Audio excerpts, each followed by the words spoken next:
What is going on, you Stallions and Stallionettes? AK-40 Kevin here in the gamer heaven. So it seems like Huawei, the cell phone manufacturer, is actually looking to make a gaming PC as well as a gaming console potentially.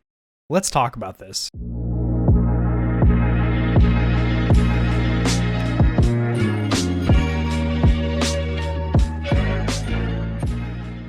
Alrighty guys, I'm going to go ahead and share my screen here. So this article came across my desk. It just came online an hour ago. Huawei could launch a gaming laptop and a gaming console. So laptop is kind of understandable, but I had no inclination in the back of my mind that Huawei would get into the console market. And it seems like they're very interested in entering that space, which I think is fantastic. Honestly, we've only really had Microsoft and Sony as primary competitors for each other for like a decade now, which is pretty crazy considering back in the day, there was like Sega, had the Genesis, and then the Sega Saturn, then the Sega Dreamcast. Atari was around in the late 80s, early 90s. They actually have a current console out right now, but it's an absolute joke. It's not even comparable to like a Xbox or a PS5. But Huawei makes really good mobile devices, like their phones. People always think of like Samsung and Apple, but there's other manufacturers out there. Sony makes pretty good phones. Huawei makes good devices.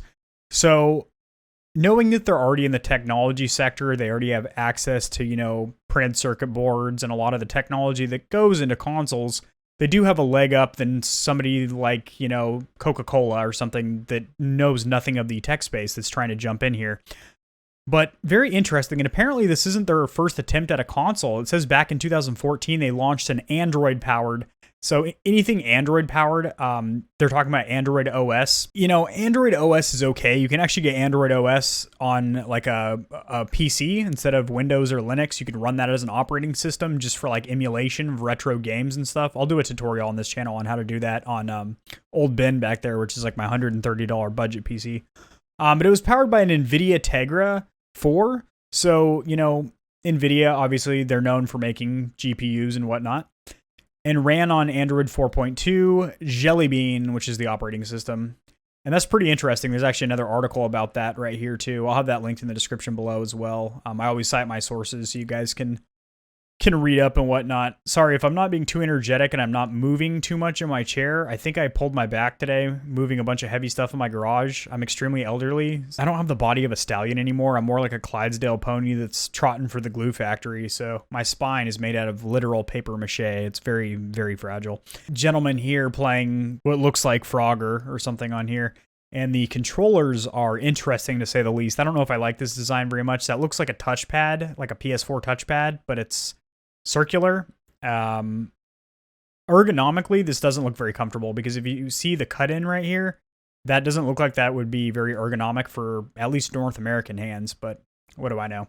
Come back over to here. They're saying it'll most likely be full-fledged and not a portable like Nintendo Switch. So I feel like it would almost make more sense for them being a mobile phone company to do maybe not a proprietary or only handheld, but maybe something like a Nintendo Switch where you can dock it. I mean, Nintendo wasn't the first one to do that. The PSP could actually dock and be played on a TV. And then people forget about that or they don't know. And they're like, yeah, Switch, it's the first ever console to do that. It's not. And then it talks down here about how they're going to actually get supplies. I guess there was kind of a parts embargo where they were cut off. A lot of source components from US-based technology partners before its supplies were cut off. There's a separate article about that right there. However, these supplies will eventually dry up, ladies. They're going to dry up on you. Hence, launching a new console could be tricky. I think launching a new console is always going to be tricky. Launching into a market that you're not in already, nobody thinks of Huawei as a console developer. So for them to jump into that space, it is going to be a challenge for people to even give it a second glance.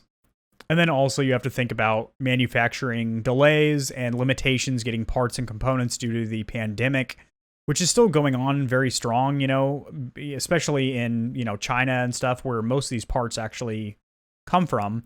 It's just something to keep in mind.